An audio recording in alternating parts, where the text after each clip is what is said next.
Smart et réglo, vous avez vu, c'est un confort de s'asseoir sur ces petits fauteuils. Merci d'être avec nous, Patricia Gomez-Talimi. C'est un plaisir de vous revoir.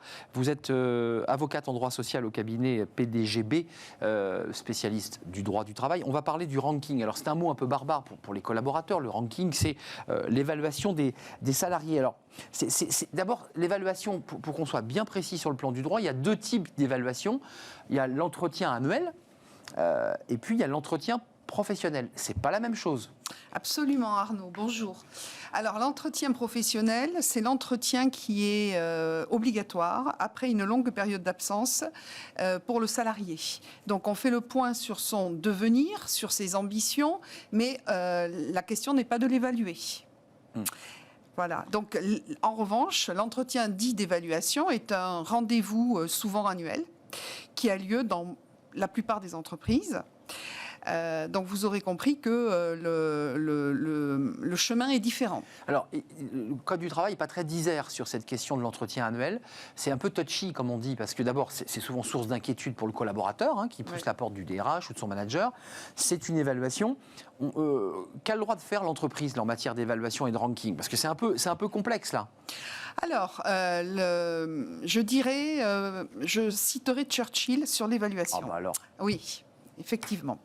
Alors, pourquoi Churchill? Parce qu'à un moment donné, il a dit le génie de l'évaluation, justement, c'est de pouvoir finalement avoir une aptitude à apprécier le hasard, l'inconnu ou les informations conflictuelles. Et là, avec l'évaluation du salarié, on est dans le cœur du sujet, c'est-à-dire l'être humain. Et effectivement, les salariés sont stressés. En revanche, ils doivent savoir qu'ils ont face à eux un employeur qui peut l'être tout autant. L'employeur a des obligations. Alors, qu'on s'entende bien en la matière, l'évaluation n'est pas prévue en tant que telle par le Code du travail. Oui, c'est une création de l'entreprise, ça. Oui. Alors, sauf exception, parce qu'il y a des conventions collectives qui obligent à tenir des entretiens d'évaluation, mais effectivement, ça relève du pouvoir de direction et de contrôle de l'employeur. Patricia, qu'est-ce que l'employeur, d'abord pour commencer par le début, n'a pas le droit de faire?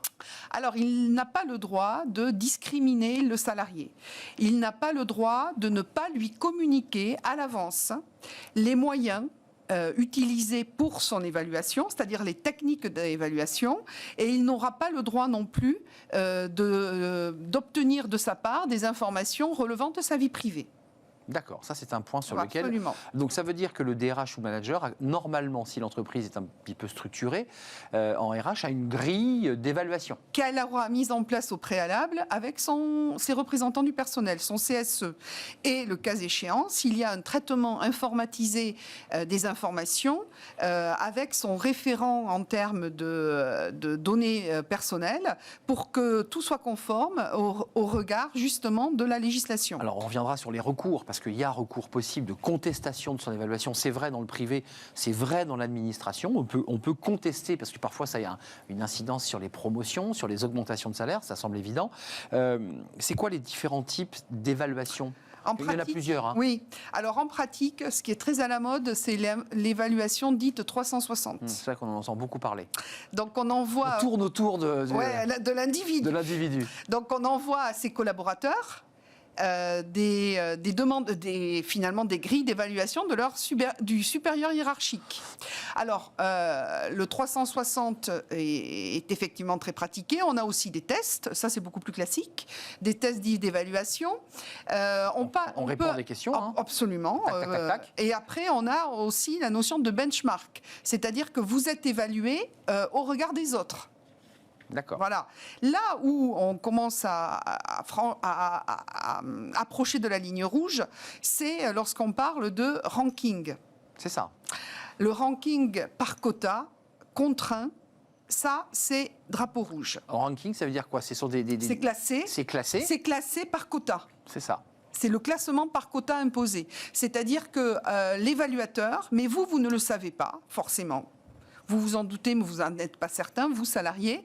Mais en fait, l'évaluateur, il va être contraint dans sa plume, n'est-ce pas, à avoir, par exemple, 3 classements au-delà des attentes, au niveau des attentes ou En dessous. Ah, exactement. Et en fait, on attribue, par exemple, la hiérarchie a dit, bien voilà, sur le premier, vous aurez 10% des salariés que vous allez évaluer qui seront sur la première case, 70% par exemple sur la deuxième case, et sur le dernier, vous en aurez 20%. Donc on ne peut pas se battre à titre individuel. En fait, on est poussé vers une case parce que l'évaluateur a déjà classé les 10% au-dessus. C'est ça.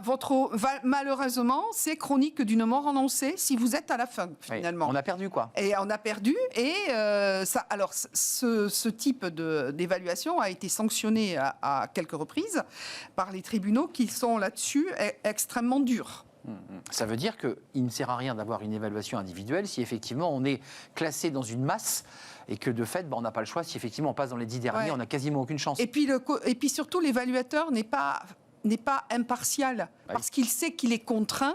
Il est contraint de s'auto-censurer. Et le pire, c'est l'autocensure. C'est The Voice, quoi. C'est-à-dire qu'un tout d'un coup, il faut remplir... c'est The Voice. C'est The Voice, il faut avoir ses 5 candidats. Et à un moment donné, quand on a les 5, même si celui qui passe derrière est très bon, il n'a pas de chance. On est sacrifié. On est sacrifié.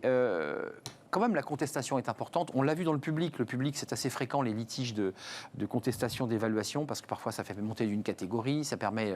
Là, dans le privé, comment on fait pour contester? C'est compliqué, ça. C'est très rare. Hein. Alors, ça arrive notamment lorsqu'on a un contentieux, par exemple, lié à un licenciement pour insuffisance professionnelle et les entretiens d'évaluation. On sort les entretiens. On sort les entretiens d'évaluation d'un côté.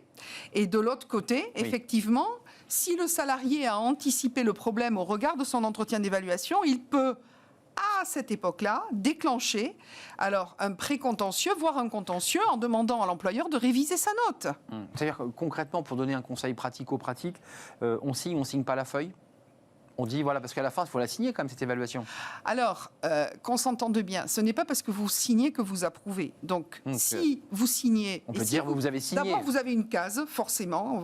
Très souvent, vous avez une case. Observation. Et puis sinon, vous faites un document à côté, le cas échéant, pour faire part de votre opinion.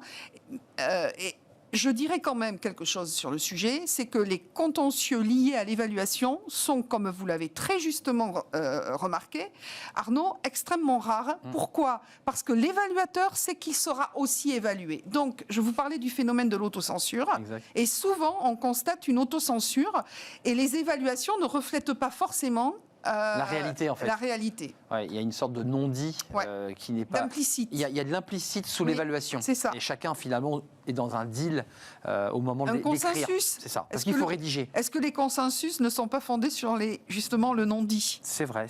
Parce qu'il y a toute l'oralité de l'entretien d'évaluation, puis ensuite il y a la réalité quand il faut rédiger, qui est souvent une corvée pour le manager d'ailleurs, qui ne sait jamais trop. Alors maintenant, avec l'informatique, comme le disait votre précédent invité, ça va simplifier les choses. Ça va même les durcir. Merci Patricia Gomez-Talimi, avocate en droit social et du travail. On a appris beaucoup de choses au cabinet PDGB, je l'ai bien dit. PDGB, absolument. Oui, je l'ai bien dit. Merci Arnaud. Voilà. Excellente journée. C'était un plaisir Patricia, restez avec moi, on va faire un peu de running. Je ne sais pas si vous pratiquez ce sport. En tout cas, ça se fait beaucoup en entreprise, c'est du corporate, ça fait du bien, ça resserre les liens. On en parle avec Fanny Gressmer. Elle a mis ses baskets.